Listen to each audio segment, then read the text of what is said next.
किसान भाइयों नमस्कार। मैं डॉक्टर देवेंद्र जाखड़, मृदा वैज्ञानिक, कृषि विज्ञान केंद्र सिरसा, चौधरी चरण सिंह हरियाणा कृषि विश्वविद्यालय हिसार।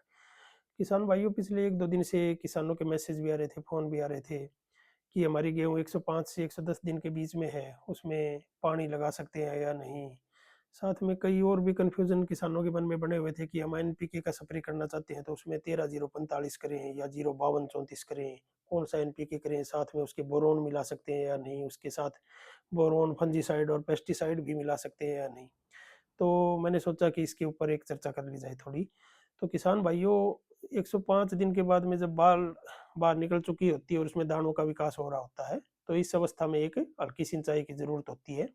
तो आप अपने खेत की नमी का अवलोकन करके और एक हल्की सिंचाई दे सकते हैं। सिंचाई करते टाइम हम मौसम का ध्यान ज़रूर रखें, कहीं ऐसा ना हो कि तेज़ हवा चल रही हो और कहीं फसल को नुकसान ना हो जाए। ज़्यादा भारी सिंचाई ना करें, खेत में पानी खड़ा नहीं होना चाहिए।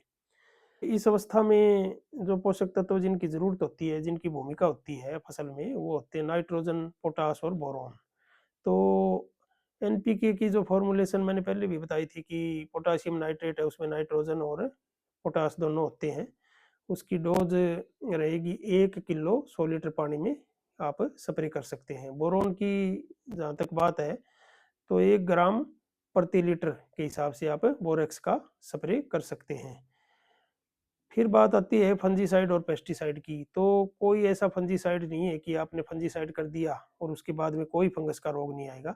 तो जब रोग कहीं रिपोर्ट होता है, वो चाहे पीला रतुआ या भूरा रतुआ हो, तो उसके बाद ही आपको जो उचित फंजीसाइड है उसका स्प्रे करना है।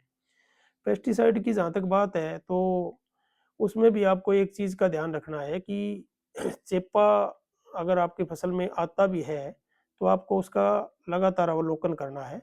कई बार ऐसे होता है कि जो खेत है उसकी बाउंड्री पे ही अटैक होता है, बीच में होता नहीं। तो आप बाउंड्री पे 1-2 पौधे देख के और उसके बाद में सारे खेत में स्प्रे कर देते हैं।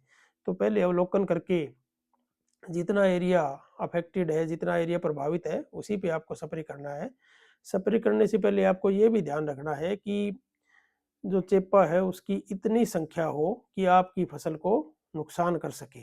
तो यूनिवर्सिटी की जो रिकमेंडेशन है उसके हिसाब से 10 से 15 चेपा है वो प्रति टिलर अगर होता है तो ही फसल को नुकसान होता है। उससे कम पॉपुलेशन अगर उसकी हो तो आपको स्प्रे करने की कोई ज़रूरत नहीं है। फिर प्रश्न आता है कि उसको साथ में मिला के कर सकते हैं। तो किसान भाइयों, आपको ये स्प्रे सारे अलग अलग करेंगे तो ज़्यादा प्रभावी होंगे, ज़्यादा उसका फायदा होगा।